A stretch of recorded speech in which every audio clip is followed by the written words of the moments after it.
Hello, Washoe County Library welcomes you to our monthly series from the Nevada Historical Society presents High Noon with Neal Cobb. This afternoon's topic is about the origin and evolution of the Basque Hotel with Dr. Michael Fischer. My name is Samantha, and I'm so happy to be here with you today. And now I'd like to introduce you, Sherry Hayzorn with the Nevada Historical Society. Thank you. Thank you, Samantha, and thank you everybody for joining us today for our April High Noon series. We're so happy that we've been having good attendance and everybody that keeps joining and listening to these wonderful programs that our wonderful host, Neal Cobb, has put together for us. We love Neal. He's, our honorary guest curator, and he's just so passionate about Nevada history and has worked with the Nevada Historical Society for many years trying to help promote amateur historians, experts, just people who love Nevada history. And we so appreciate Neal and everybody who are our guest speakers through the years. So without further ado, let me introduce to you Neal Cobb. Hey, Neal. Sherry, thanks a million. Really appreciate an introduction like that. I'm so used to trying to ward off what happened getting into the Navy. You're inducted there, yeah. It's my pleasure today to introduce a friend of mine, and I call him a friend because we have worked together so long. We run across the same tracks. We're really passionate about the history of Nevada. I first ran across his talent when we celebrated the Sparks Centennial.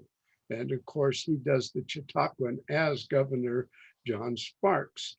And so he was part of the ceremonies, but it was just a quick introduction. The second time that I ran across him is when I walked into the hallway of the Historical Society.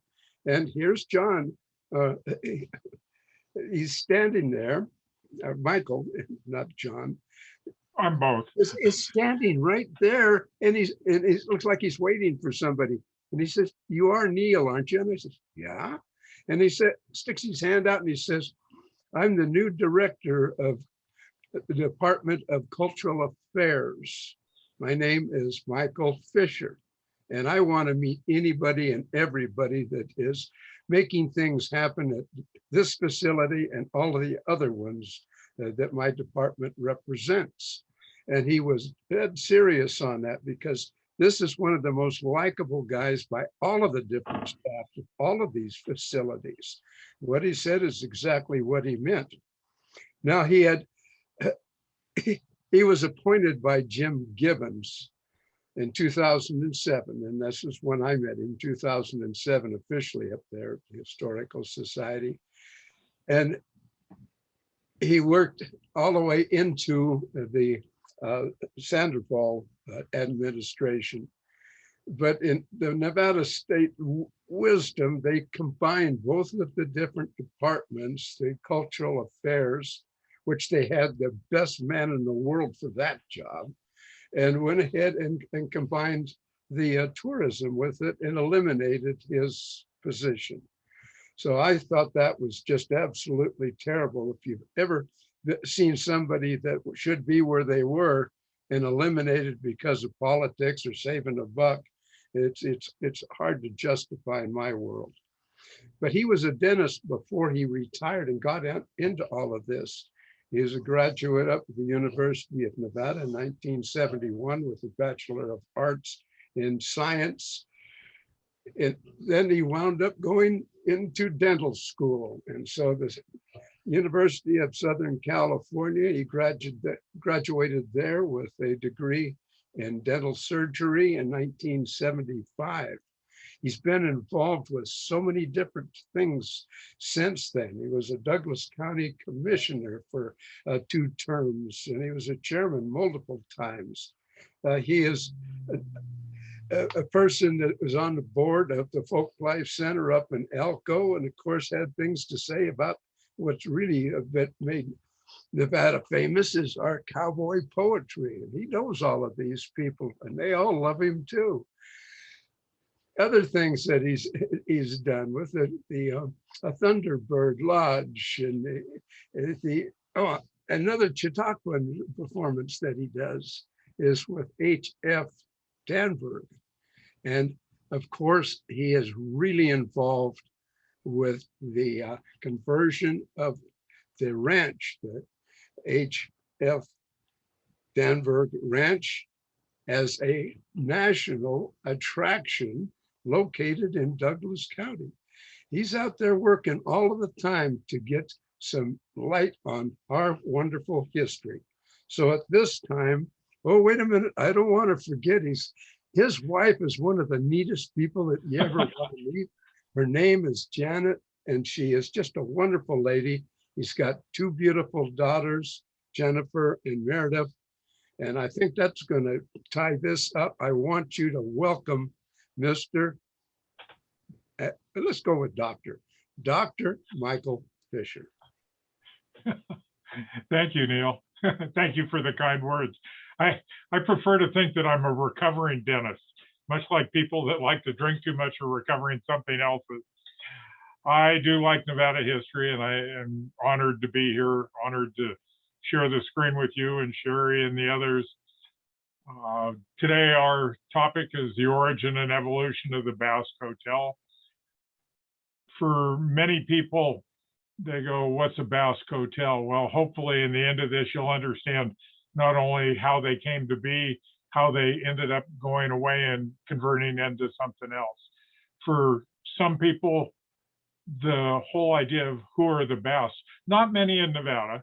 Many people in Nevada have either Basque relatives or Basque friends, but in other parts of the country, people don't know who the Basques are, and they're a kind of mysterious civilization, kind of on both sides of the Pyrenees, some in France, some in Spain, and down out of the Pyrenees in Spain. So that's the kind of short why we're going to talk about the Basques today. And any good topic in the world always has something that lubricates it. Well, here's that lubrication. How many of you have had one of these? That's a Pecan Punch. There are actually 6 here, which is the definition of just right, or the proper amount for 3 people. Or as Louis Aragible would have said, the first 2 are the piquant, and the third one is the punch. Those of you from Reno probably had a meal or 2 or a pecan or 2 with your family in the new Santa Fe. The old Santa Fe, the one that Dominique Laxalt had his connection to, was in close to the same location but burned in 1948, and then this one was built. Unfortunately, it came to life under the pandemic and has since gone silent again. But in posting this, we found that many, many people talked about how much they had enjoyed the meals and the food and the ambiance at the Santa Fe. Or perhaps you went to Louis' Basque Corner, which started its life as the Richelieu Hotel and became Louis' Basque Corner much later. Those memories are strong for people.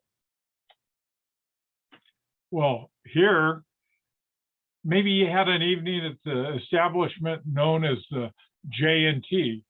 J&T for Wansaris and Trondheim, better known as the J&T now, or in its most recent iteration under the Lukenberries family, the JT Basque Bar and Dining Room.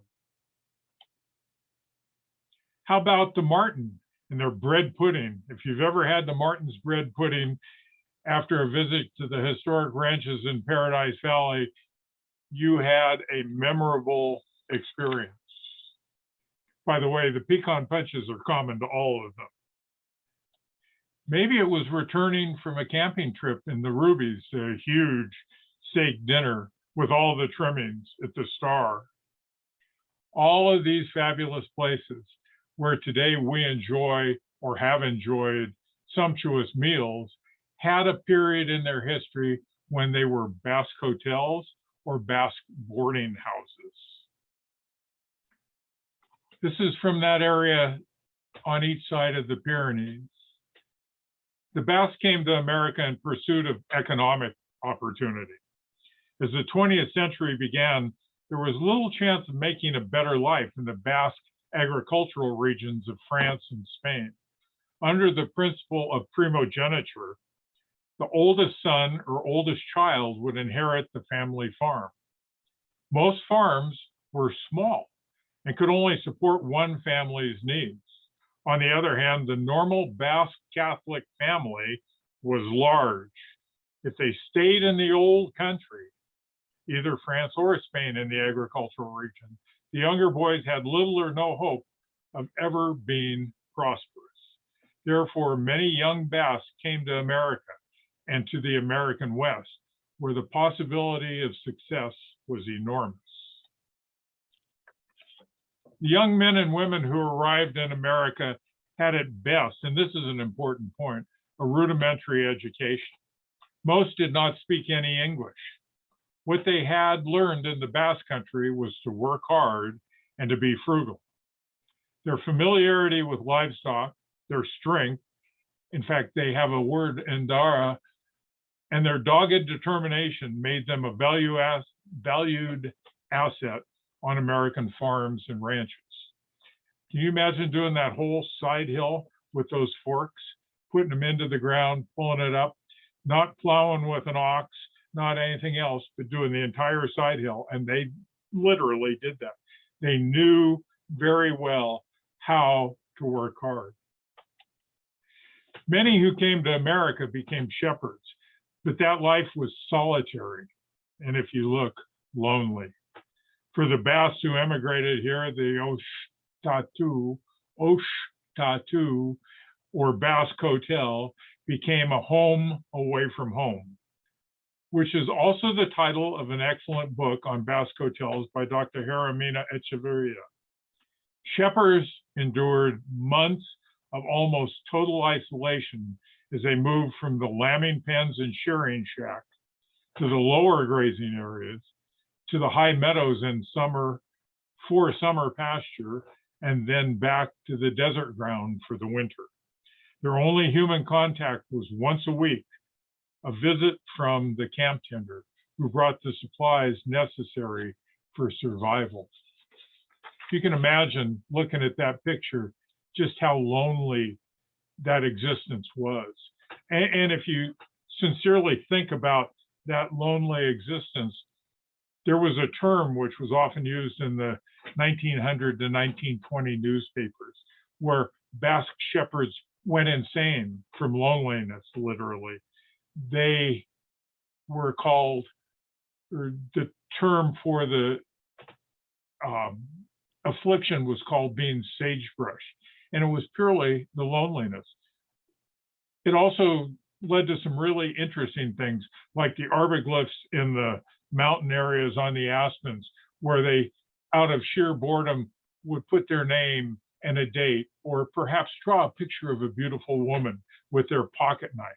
An aspen, if you score it with a knife, will make a scar, and that scar turns into what became arboglyphs later. Many have burned up, but still, in this day and age, we have the ability to go up there and sense what those people felt as they were there doing artwork in the mountains. Most of the Basques in this area herded with outfits like this. Again, this is a Dangberg herder out in the sagebrush ground east of Gardnerville and Minden. The area could not be irrigated, so it was not good farm ground, but it was very, very good for raising sheep. And because of that, the herders would be out there. The typical outfit is a pack saddle, the burro, a tent, stove in the winter, and these were necessities for survival.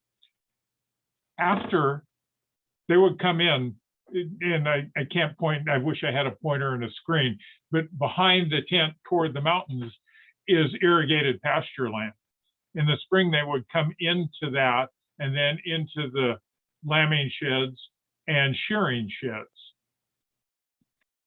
After, in the fall, the market lambs and dry ewes were sold and shipped, 2 bands of about 1,000 apiece would become 1 band of 1,000 because the lambs were gone and the dry ewes were gone.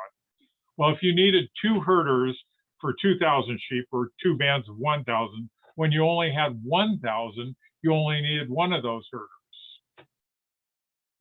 If the herders were good and the ranch like Dangberg, which was a big outfit, almost 50,000 acres at its height, 49,000, the ranch had other jobs for the herders, and they spent the winter working on the ranch itself.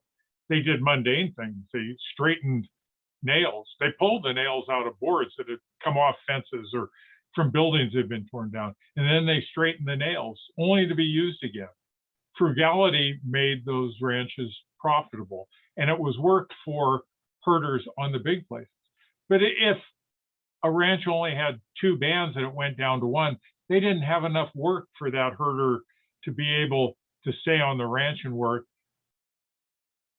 Those herders were furloughed, and many of those that were furloughed would move into the local Basque hotel or boarding house to spend the winter.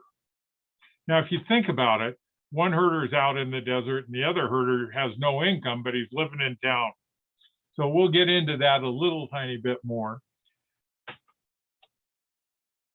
The Basque boarders, after life on the range and the amenities at a Basque hotel seemed extravagant.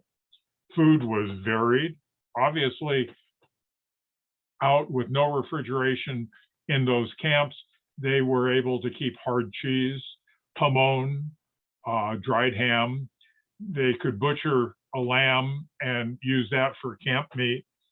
And then the camp tender would bring them other necessities, coffee perhaps, almost all had a bottle of wine. But when they moved to town, the ones that were laid off or furloughed had what seemed to be an extravagant ability. The food was very plentiful and prepared for the boarders. They didn't cook their own meals anymore. Many of the young waitresses and housemaids actually spoke Basque. More than one romance and later marriage began in these boarding houses. Bathing in warm water and sleeping inside at a hotel was no longer luxurious. It was part of living at the Ostatu. By today's standards, this room or their rooms seems Spartan, but after living alone in the hills in a tent with no heat, water in a can, a room like this was luxurious. Most of the boarders I ever met were here at the J&T. They were safe. Well, let's talk just a tiny bit about the J&T and its original origins. Most of the buildings that came to Gardnerville, including this building, had their earlier life somewhere else. This building was actually dissembled in Virginia City. It had been, and I know we had to clean up our language, but literally it had been a saloon and a house of ill repute on the Comstock, down on D Street. It was taken apart in 1896 and brought down here and reassembled by Mr. Nelson. So that's the short history of the J&T. The names Wansaurus and Trondé. Wansaurus eventually left. It's been called JT's because Jimmy Trondé actually owned it for a period of time before he passed away. Most of the boarders I ever met were here at the J&T. They were safe, happy, and treated like part of the owner's family. Some of the other hotel owners in town were not as kind or beneficent. In Gardnerville, there was the French Hotel, which is now just a bar, but was actually a Basque hotel. There was the East Fork Hotel. There was the Overland Hotel and the J&T Hotel. Later, the Pyrenees Hotel. All functioned as Basque hotels in a town the size of Gardnerville. In Nevada, liquor, gambling, and paid-for sexual favors were constant dangers for the boarders. More than one herder came into the hotel with almost all the wages he had earned on the range. Think about it, he never went to town. How could he spend it? And he got paid at the end of the year, and he had all that money. However, if the carnal pleasures of town were attractive, it was not an uncommon occurrence for some of the herders to go back to herding the next season totally broke because they had participated in the pleasures of town more than they should have. The Luckenberry family were young when they were able to purchase the J&T. Jean, on the right, holding the cigarette, and son Robert's hand, was 35 and had been married to Shirley for 3 years when he and Pete bought the business in 1960. April Fool's Day of 1960. April 1, yes, they just had their anniversary. Jean became the bartender.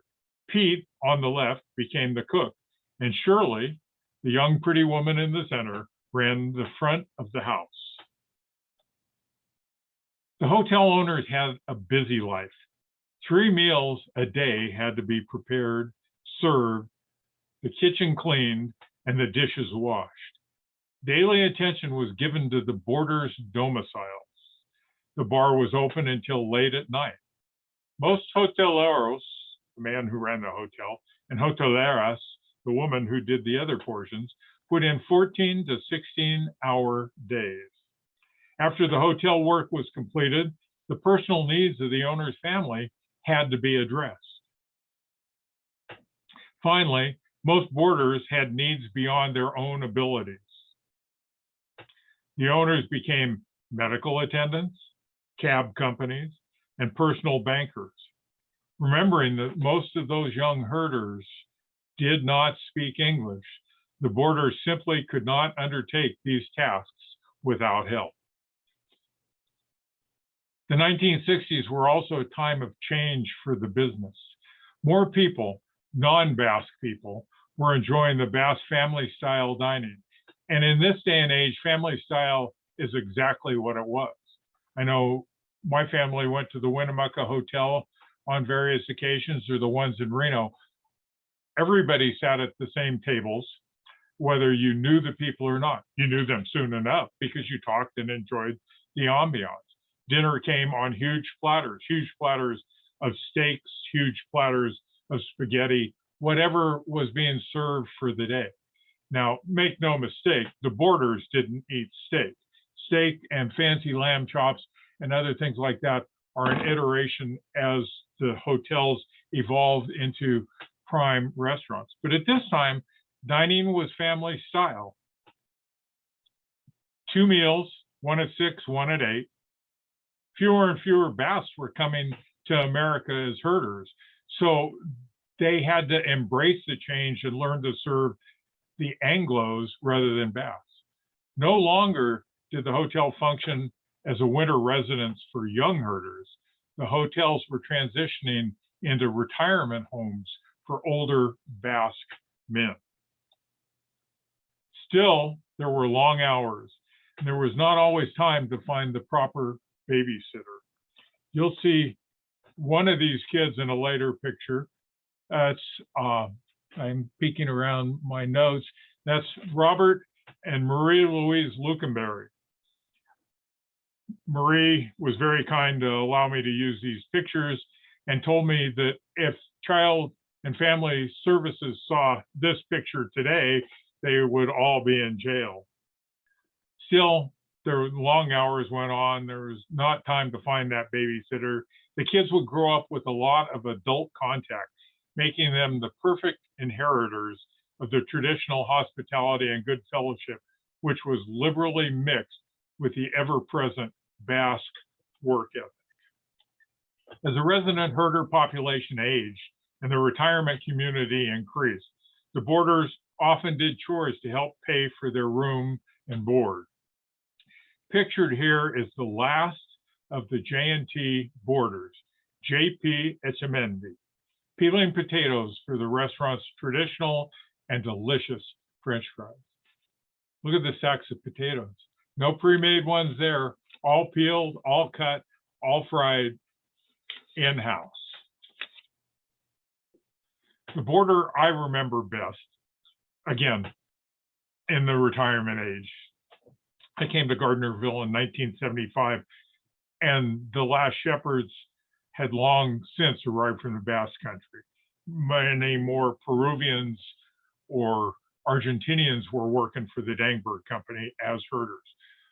The boss was Basque, but the rest of the herders were not. The border I remember best is David Echeverry, pictured here on the right. Here he's being pranked by the Lukenberry boys. Gene, the biggest boy, is the father on the left. In the background is JB, and I'll tell you more about the guy in the middle. The dark, handsome one on the right, just by David, is Robert Lukenberry, who went on and became a paramedic. David is being pranked by the Lukenberry boys using Stuart Carnell's Willie Nelson dummy. Stuart was Willie Nelson's agent, and the real Willie often came to Gardnerville. But Stuart teased the town's residents by putting this Willie in semi-secluded booths in the town's restaurants, maybe in a back booth at Sharky's, maybe in the back corner at the J&T. Let me tell you, this stimulated lots of whispering. Did you see Willie Nelson's over there? Look, there's Willie Nelson. David by this time was old, smoked cigars down to where he couldn't smoke them anymore, and then chewed them, and peeled potatoes for the French fries. My vision of him is sitting in that very corner, peeling potatoes, a dead cigar in his mouth, with the potato peeler in his hand, just sitting there working away. David would not have known or had any idea who Willie Nelson was, even if the singer came in and serenaded the entire bar.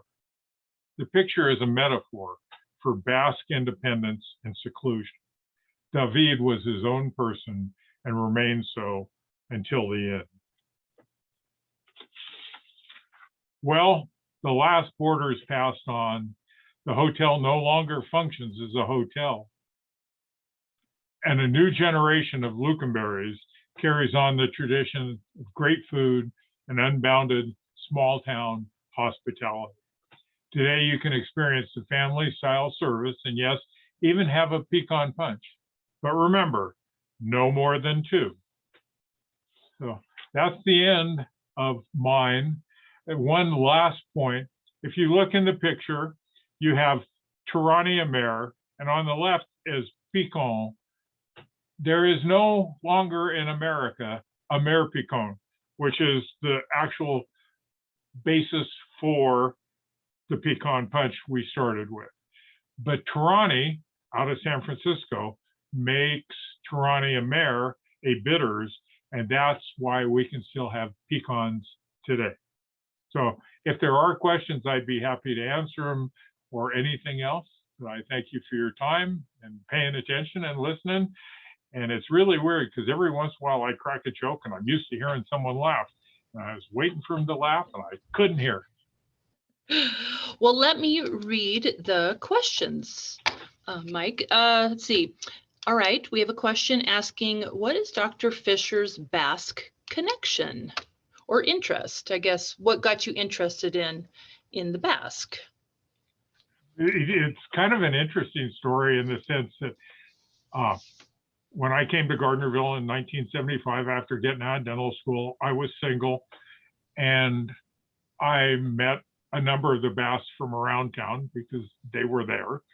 But Robert Lukenberry, who is younger than I, became a pretty good friend. He was interested in cowboying and rodeoing and all the things that I like to do, with total disrespect, by the way, for my hands, which I needed to make a living. And so on nights when I didn't have anything to do, I would walk over. I lived on Douglas Avenue, about a block and a half away from the J&T. Robert would be in there with other members of his family. We'd sit there and talk. They'd bring out ice cream. I haven't had any free ice cream in the J&T since, but back then I had free ice cream. They treated me like I was just another member of the family. Nevadans or Basque by assimilation, which means that we've been around it so much that we are Basque and have so much of the culture ingrained in us from just being with the people. They're fun to be with.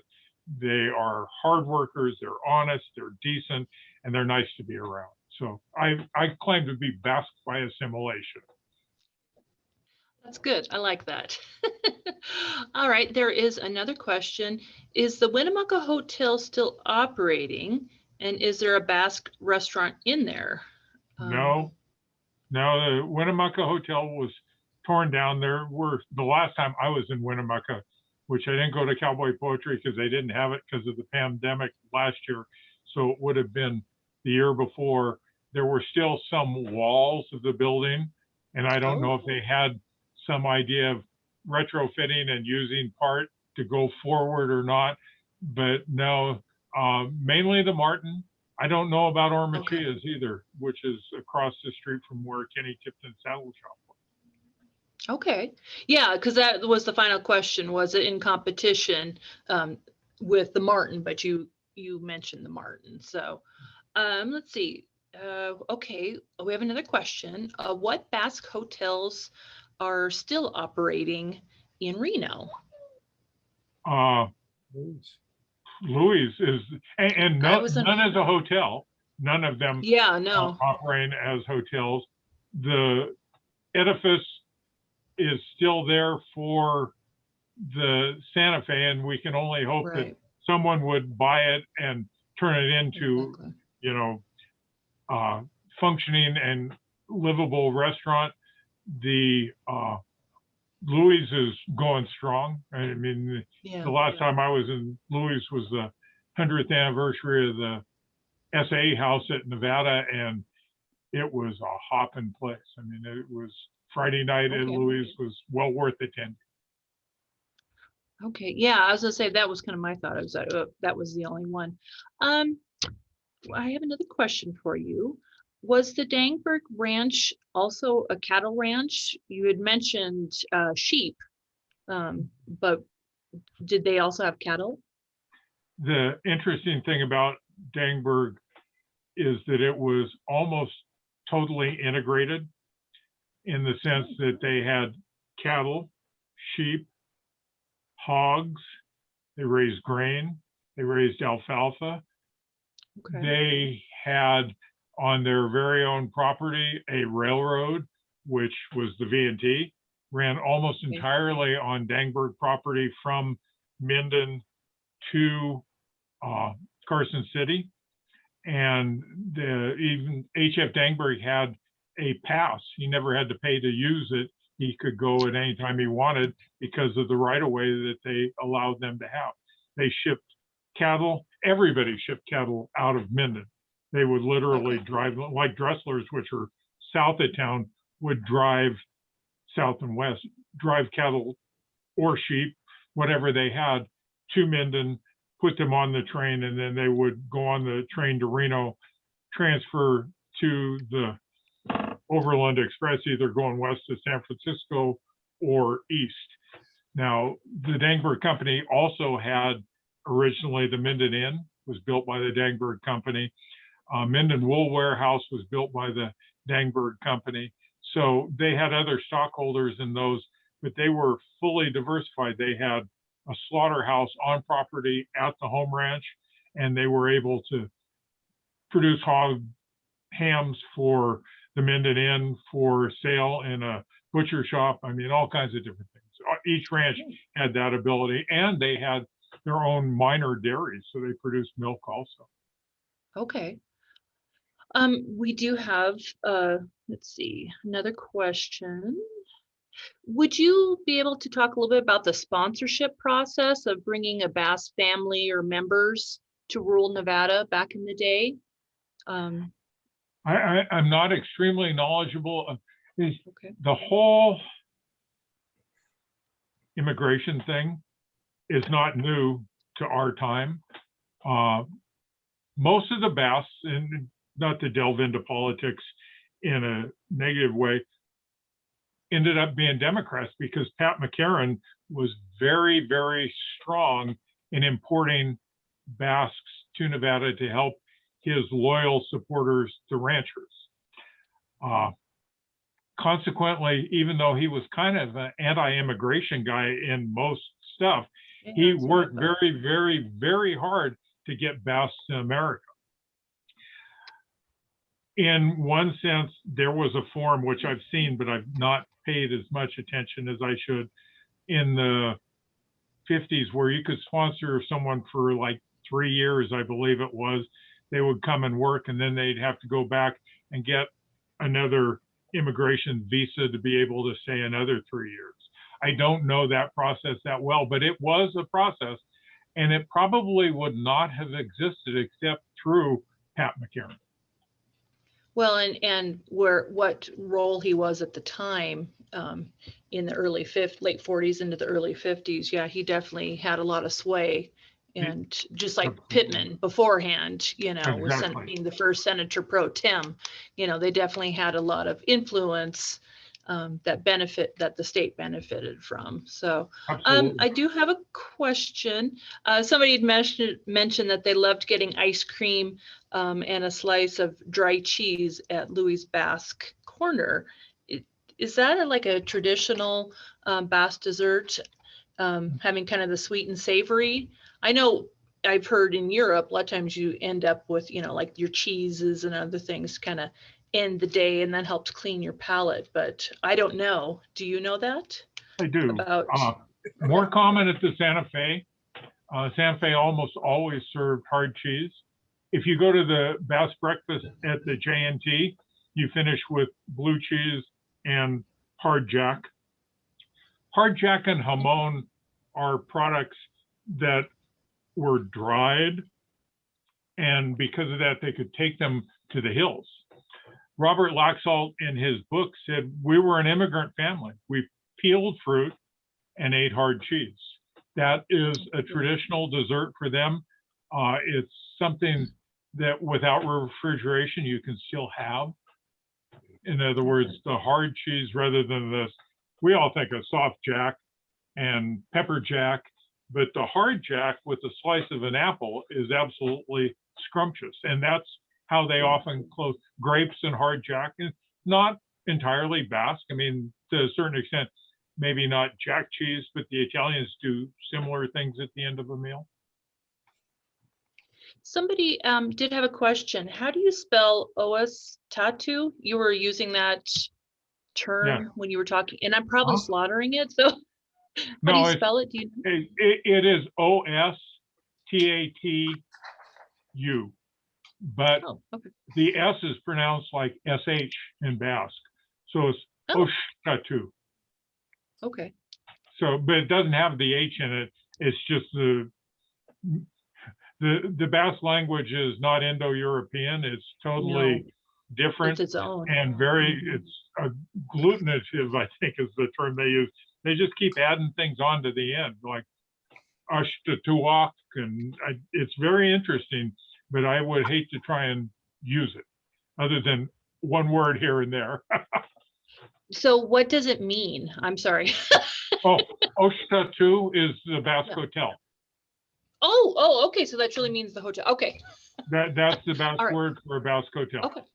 Oh, okay. Well, and I think they've talked about the Basque. It's its own origin of language, separate from anything else that they've been able to figure out. So, which I find that fascinating as well. So that's a whole other topic. Yeah, absolutely. Let me see. Dr. Fischer, do you know the location of the photo of the Basque men enjoying a meal that you had in your Yes, and I don't. Okay. Some of the harder, we as citizens, when we do common things, don't take pictures of it. And the guys having the Basque meal, I actually got off a common site on the internet, but it is typical. That could have been the inside of an oshtatu. It could have been the inside of a cookhouse on a ranch where they had the original Basque that came to work for Dangberg, except for one, Luze, probably came as a shepherd, but most of them around 1900 came and worked as hands in the alfalfa fields. You would see that same table and same setup at the home ranch. If they toured the home ranch and went in to the men's dining room, which is where there was the family dining room, the kitchen interspersed in the middle, and then on the other side is the men's dining room. If they went into the men's dining room, that picture could have been taken in there if there were Basque guys working. But Okay. I think it actually is from a boarding house, but no, I don't have where that's from. Okay. Let's see.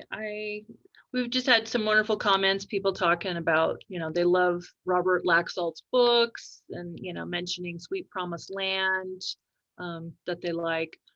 We do have a comment saying Pittman had some very negative quotes on the Basque. Absolutely. He called them hoofed maggots, the sheep. Oh, Hoofed maggots, and he definitely did not like, but what you have to realize, if someone looks at the history really succinctly, Pittman is before the Taylor Land Grazing Act. McCarran is after the Taylor Land Grazing Act.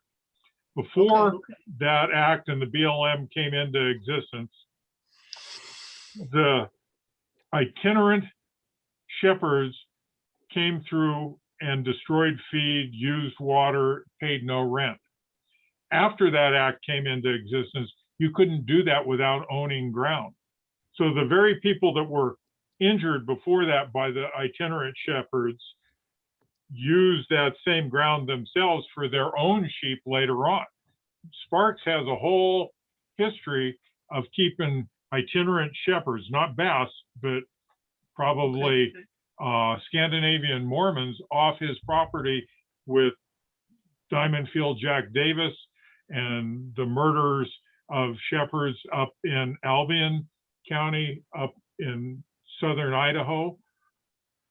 Before, it was not in the interest of the large landowners to have sheep on that ground because they didn't have sheep. When the itinerant Basque or whoever couldn't come through, other ranches had bought sheep. Dangberg had sheep, Dressler's had sheep down here, and they would use that ground on their own. So Pittman is a function of before the Taylor Land Grazing Act and his politics. He was looking out for his patrons by keeping those people off the ground. McCarran is a function of after that, where his patrons, the people that supported him, had their own sheep and were using it. okay, that's interesting. Looking if there's anything. Were there many? Do you know if there were many sheep wagons used in Nevada? I know that our sister institution, the Nevada State Museum in Carson City, they have a Basque wagon. I used to be on display, and I think I've seen it in offsite storage. But I know I've seen pictures. Occasionally you'll see a sheep Basque sheep wagon. But was that a common thing, or was it more the tent? Because I've seen some early pictures where it's more tents and where they're kind of building lean-tos amongst the trees for shade. Do you know? Not a great deal of wagons in Nevada. Robert Sheep Ranch had, which Bordas now own, down in Colville, not in Nevada, but close proximity, had a sheep herder's wagon that they got from Idaho. To my knowledge, I saw one wrecked on the way to Angel Lake. So there were some, but they were much more common in Idaho, Wyoming, and Montana. Do you think it because, I'm from Montana originally, that, the colder weather, it gets colder up there at night, even in the summers, than it does in Nevada here. And then in the winter, you have more of a solid structure kind of thing. Okay, all right. I think that's absolutely accurate. I think it was, although that canvas doesn't shade, keep the cool out that well, it was much better to do that and have a stove in there and the ability to cook. And Joaquin Oriaga, who was the last sheep boss at Dangberg, told me that he had his tent set up so that he could still be in his bedroll in the tent, reach over, bank the fire up in the stove at night. And when he woke up first thing in the morning, before he ever got out of bed, he could reach over and put a couple of logs into the, not big logs, I mean, just little, but into the stove, and that would start to warm it up. And then it was warm enough to, but it was, until he did that, he said it was extremely cold in a tent. I would think so. You're sleeping on the ground, and pre-dawn is when it gets coldest, so. Yep, Well, that's fascinating. Sherry, I've got a couple of questions. Yeah, absolutely, Neal. Yeah. Number one, I'm not sure if Louis Basque Corner was ever built as a Basque hotel itself, because I remember in the 1960s, that was the original Lincoln Bar on that corner. And since it's, the names moved across the street. But do you know if, number one, if that was built as a Basque bar and the Lincoln name came in afterwards? No, it was built as the Hotel Richelieu, I believe. I thought you said Richelieu. Yeah, I'm pretty certain that, and I think you're talking 1904, 1906, somewhere in there. Yeah. It was built as a hotel, a French hotel, but not necessarily Basque. I think it only became Basque when Louis got it. Okay, I've got one other, and this involves your wife. I tried 3 different places how to pronounce her last name, and I didn't try it on air here. I wondered if you could explain and pronounce that and give some background on your bride. It's Pascucci, Pascucci. They're from the Abruzzi region in Italy, where they had lots of sheep. It's a mountainous region just east of Rome in the Pyrenees. I'm like Ronald Reagan, married up. I was very lucky to marry a nice lady who's treated me with extreme kindness and put up with all my baloney, including history. On Old Reno, we talked earlier off of air on the early ones that were over on Center Street and the locations in Reno. Did you want to mention them at all? Certainly, and you and I said it, and I'd have to go back. I think the commercial hotel, which was the Dondero place, was separate and had a separate entrance from the Morgan. The Morgan's on Second and right on Center, and I think it's one door opening in north of the Morgan was the one which was called the commercial and is the first one. The second one that I know of is the Endart, which was on Lake Street. The original Hotel Santa Fe is on Lake Street, but on the west hand side. The Endart was on the east hand side. And then the Hotel Espanol, which was up on Plaza Street. Echeverria in her book mentions the French Hotel, which is also on Center Street, but I think it was much like the Richelieu. It was a French, not necessarily French Basque hotel. Oh, Okay, the last thing I've got to say on this, and then I'll sign off, is that you have a favorite sentence, and it was that you were born 100 years too late. You want to expand on that a bit? Well, now that I'm 72 years old, Neal, I'm not so sure anymore. But when I was 30, I knew I wanted to be able to cowboy. And I guess for the folks that are still listening, when I came to Gardnerville in 1975, Dangberg was still a family-owned and individual-owned corporation. And Dresslers were also, I got to cowboy on all those places. I got to go to the hills and gather cows. We did all kinds of things on private ground in the mountains that you just can't even do today. Most of the private ground's lost. We had so much fun. Spend a week in the mountains gathering cows, driving them down from the mountains a week later. The things we got branding, and I'm gotten a little softer. I'm not so sure that I branded a lot of cows in my day and earmarked and did a whole bunch of different things. I miss that simplistic life that was a lot of fun. And I did it when I first came here. I was a dentist 3 days a week. I was building a practice. So I wasn't going to sit around for 4 days. I went out and cowboyed on all those places, ate in the cookhouses, was with the cowboys and the cow boss. It was just wonderful times. I bet it was. I bet it was. We do have another question. Do you know if there are very many sheep operations, still left in Nevada?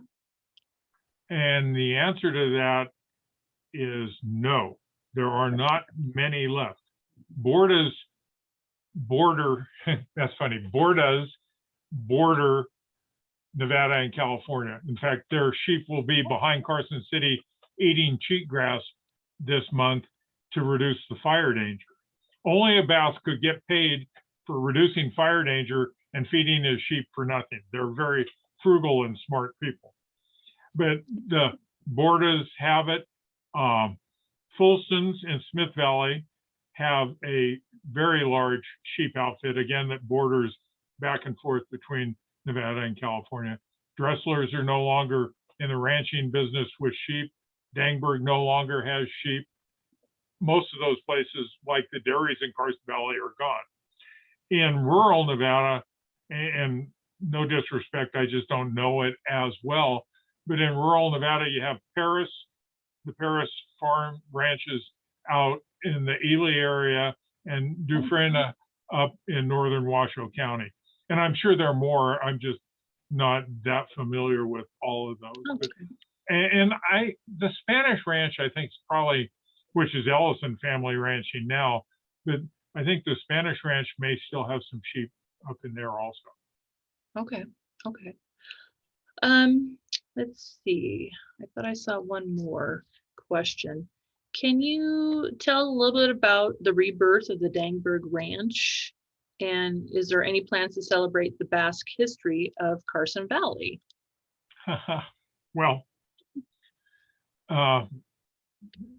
there's an entity which was called Dangberg Land and Livestock, which was the 50,000 acre ranch. Through any number of different sales, that has dwindled, but Bentley owns part of it now, and the Park family owns part of it now. They still run things much in the original way, but have nothing to do with the Dangberg Home Ranch Historic Site, which is the area that most people refer to as Dangberg Ranch now. That, I'm speaking there this summer. I think, I'm guessing it's July or August, on Dominique Laxalt, who actually worked for the company. It's a bit of a takeoff on Sweet Promised Land with a lot more research and cleaning up some of the factors that perhaps Robert used a little bit, tiny bit of literary excess or License? not filling things in. Yeah, he was a wonderful, wonderful author. And I've tried to go through and actually trace Dominique's life from his birth in the Pyrenees through his death on Minnesota Street in Carson City. Found some very, very interesting things. I actually found a shepherd who's approaching 90, lives in Bakersfield now, and Dominique was his camp tender. Dominique showed him how to get from the east side of Carson Valley up into Hope Valley, which is where the Dangberg Company ran sheep until 1955. And this guy told me all about it.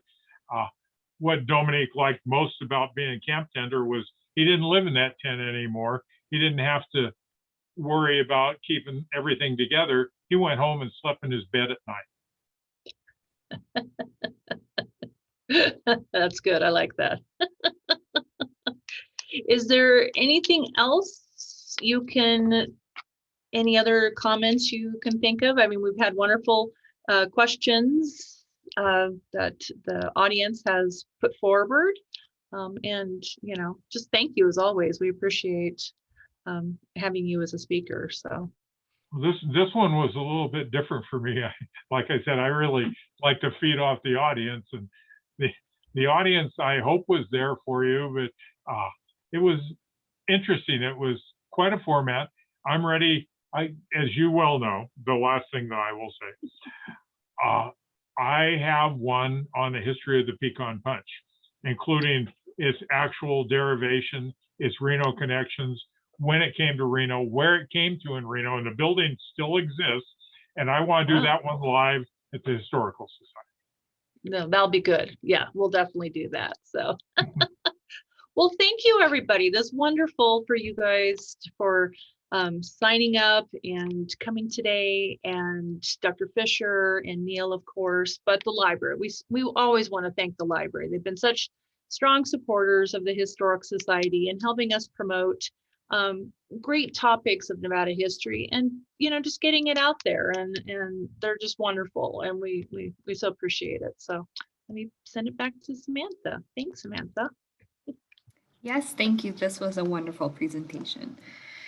Thank you all for joining us. Thank you, Sherry, Neal, and Dr. Fischer with the Nevada Historical Society, and Russell, our Washoe County Library Tech Wizard, for making this event possible.